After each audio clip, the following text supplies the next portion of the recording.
संजारी बालोद विधानसभा क्षेत्र से विधायक संगीता सिन्हा प्रदेश के किसानों के हितों के लिए सड़क से सदन तक सरकार से सीधे लड़ाई लड़ती दिखाई दे रही है।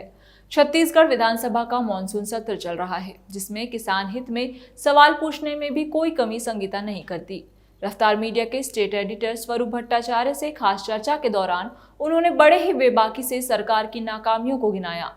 उन्होंने यहाँ तक कि कहा कि कांग्रेस हमेशा किसान, युवा और मजबूर लोगों को मजबूत बनाने में विश्वास रखती है।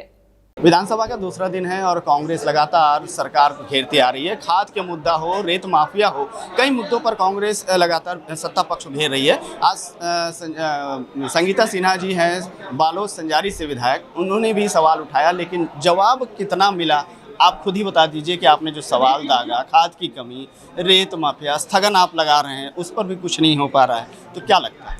हमने जो बहुत ही महत्वपूर्ण विषय है खाद की कमी, जो डीएपी खाद पूरे छत्तीसगढ़ राज्य में कमी है, मेरे ही विधानसभा, मेरे ही जिला में लोग धरना पे बैठे हैं, उनको खाद उपलब्ध नहीं है और इधर सरकार का जवाब आता है कि भरपूर खाद है। तो भाई भरपूर खाद है तो किसान झूठ बोल रहे हैं।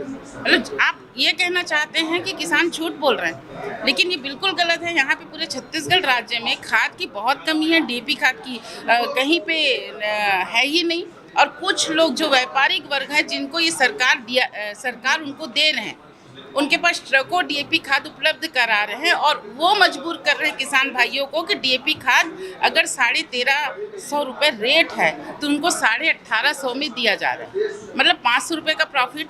अगर एक बोरी खाद खरीद रहे हैं तो उनके साथ उनको कुछ और खरीदना पड़ रहा है, मतलब एक टॉनिक खरीदना पड़ रहा है, या कोई भी उनके प्रॉफिट जो दुकानदार का प्रॉफिट हो, वो प्रॉफिट के लिए वो ये कह रहे हैं कि इसको खरीदोगे तभी हम डीएपी खाद देंगे।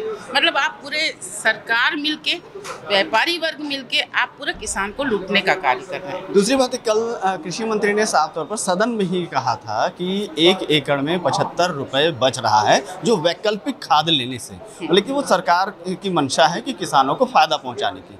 लेकिन जब हम किसान से भी हम बात करते हैं तो उनका भी ये कहना है कि उनकी जो खेती है, उनका जो जमीन है, यूरिया के आदी हो चुका है, अब दूसरा वैकल्पिक खाद में काम नहीं कर रहा। तो किस तरह से ये कमोबेश स्थिति क्या है? देखिए, इनका कुछ नहीं, अनुबंध किए हैं सरकार ने कि कम रेट में खरीद लिए हैं, उसको पकड़ा रहे हैं किसको, किसान भाइयों को।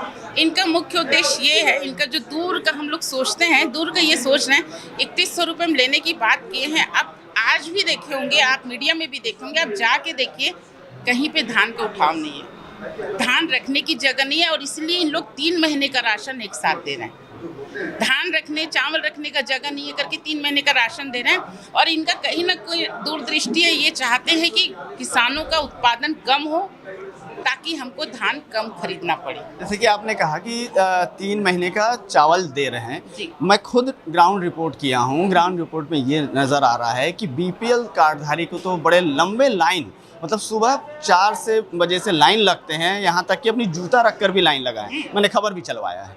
तो उस पर ये देखा जा रहा है कि बीपीएल कार्डधारी को फिलहाल मिल भी जा रहा है, लेकिन एपीएल जो कार्डधारी हैं वो बेचारे ठगे जा रहे हैं, उनको बाहर से लेना पड़ रहा है। तो और दूसरी बात ये हो रही है कि जो 3 महीने का जो चावल है उसको ये कहा जा रहा है यदि 1 महीना नहीं लिए तो वो महीने का चावल निरस्त हो जाएगा। तो ये जो दुविधा है, इसको आप किस तरह से देखते हैं या कैसे उठाएंगे सवाल आम लोगों के लिए?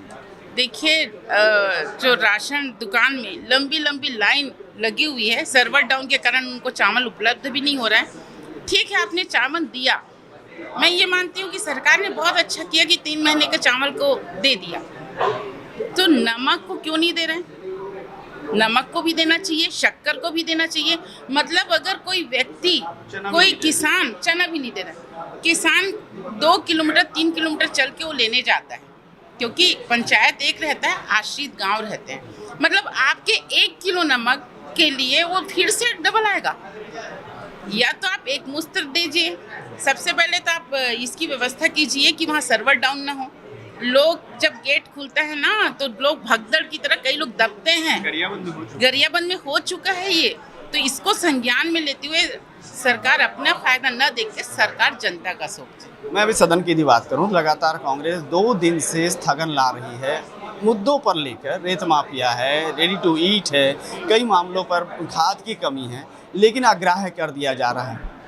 लगातार हम आवाज़ उठा रहे हैं, हम जनता के साथ हैं, कांग्रेस पार्टी जनता के साथ खड़ी है और लगातार हम आवाज़ उठा रहे हैं। कल स्थगन लाए थे खाद बीज पे, आज स्थगन लाए हम रेत माफिया ऊपर। रेत माफिया खुलेआम अवैध वसूली कर रहा है, अवैध पूरे इनके पार्टी के लोग ही चला रहे हैं।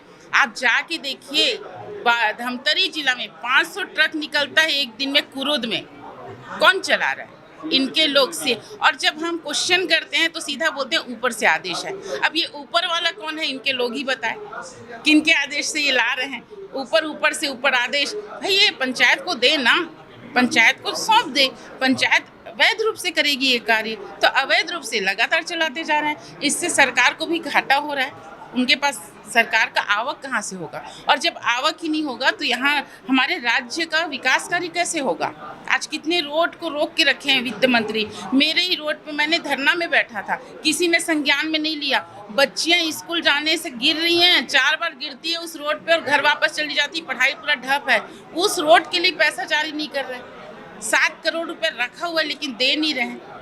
तो करना क्या चाहती है सरकार? पूरा अपने फायदे के लिए काम कर रही है, अपने लोगों को वो सिर्फ अवैध वसूली, अवैध सब कार्य कर पा रही है। तो जिस तरह से कांग्रेस लगातार सवाल उठाते जा रही है सदन में भी और सड़क से लेकर सदन तक, लेकिन सुनवाई नहीं हो रही है। तो अब देखना होगा कि कांग्रेस और किस तरह से सरकार को जगाने की कोशिश करेगी। रफ्तार मीडिया के लिए मैं स्वरूप भट्टाचार्य, कैमरामैन ताकेश्वर साहू के साथ, विधानसभा रायपुर से।